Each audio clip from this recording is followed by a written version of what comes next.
of Cat's Childhood and A Billion Wildebeest. Catherine MacLaine's A Billion Blue Wildebeest straddles the border between memoir and travelogue, recounting her extraordinary life shaped by childhood years in Tanzania and her return decades later to reconnect with both place and memory.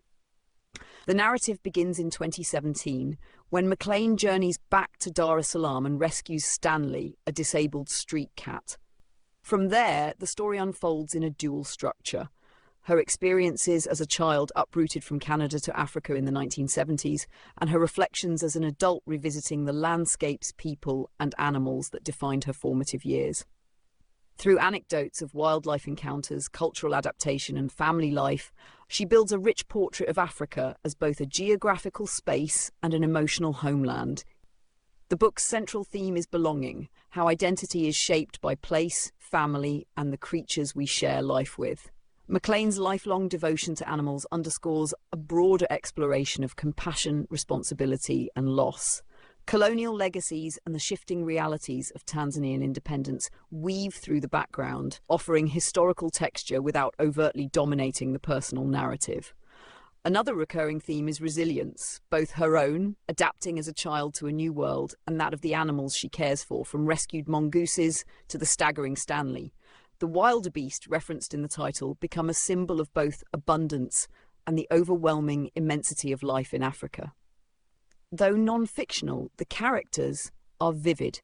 MacLaine's mother emerges as a multilingual, resourceful figure navigating a new life abroad, while her brother Craig provides a sibling's steadiness amid upheaval.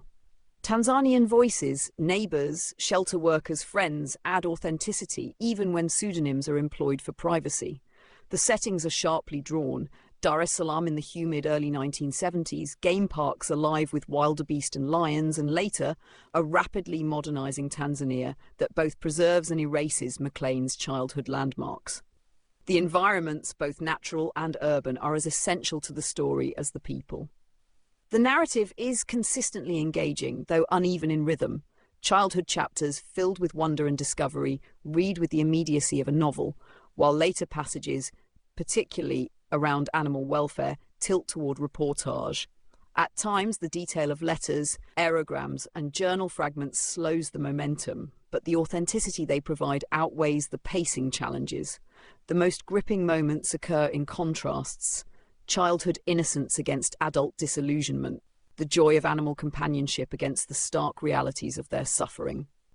MacLaine writes in a clear, evocative prose that balances lyrical description with anecdotal humour.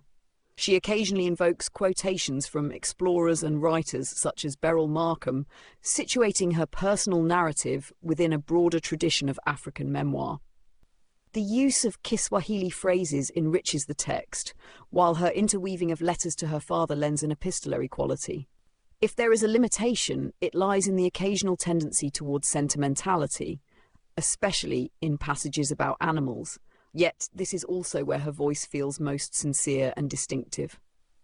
Among the book's greatest strengths are its authenticity and sense of place. The reader is transported to the sisal fields of Dar, the chaos of African monsoons, and the surreal beauty of Tanzanian dawns.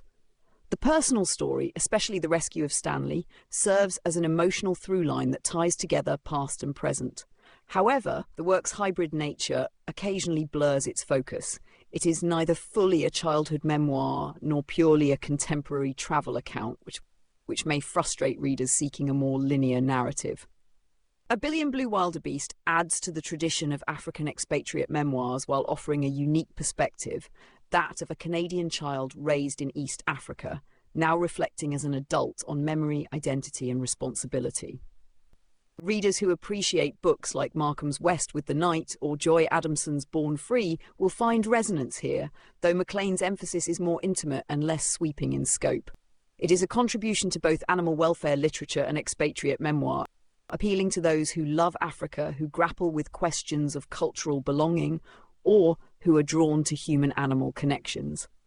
A heartfelt, often moving portrait of a life deeply intertwined with Africa.